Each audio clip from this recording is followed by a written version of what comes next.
Let me tell you something your teacher didn't tell you about ships. Why do ships float in water? Then ask me this question. Remember, to answer this question, this is due to the buoyant force explained by Archimedes. Now, the first one is displacement. Displacement.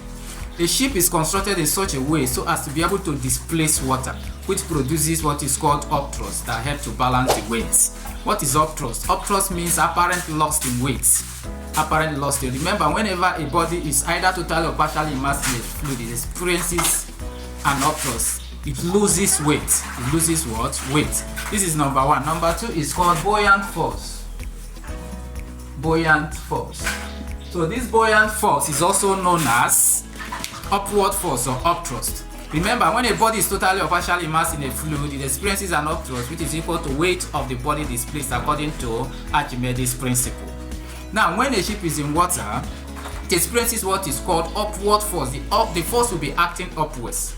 So when the upward force is equal to the weight of the water displaced, the ship will float. Remember, the upward force is now greater than the force of gravity. That means the upward force will be equal to the weight of the water displaced. So when the upward force is equal to the weight of the water displaced, the ship will float. The third one is the shape.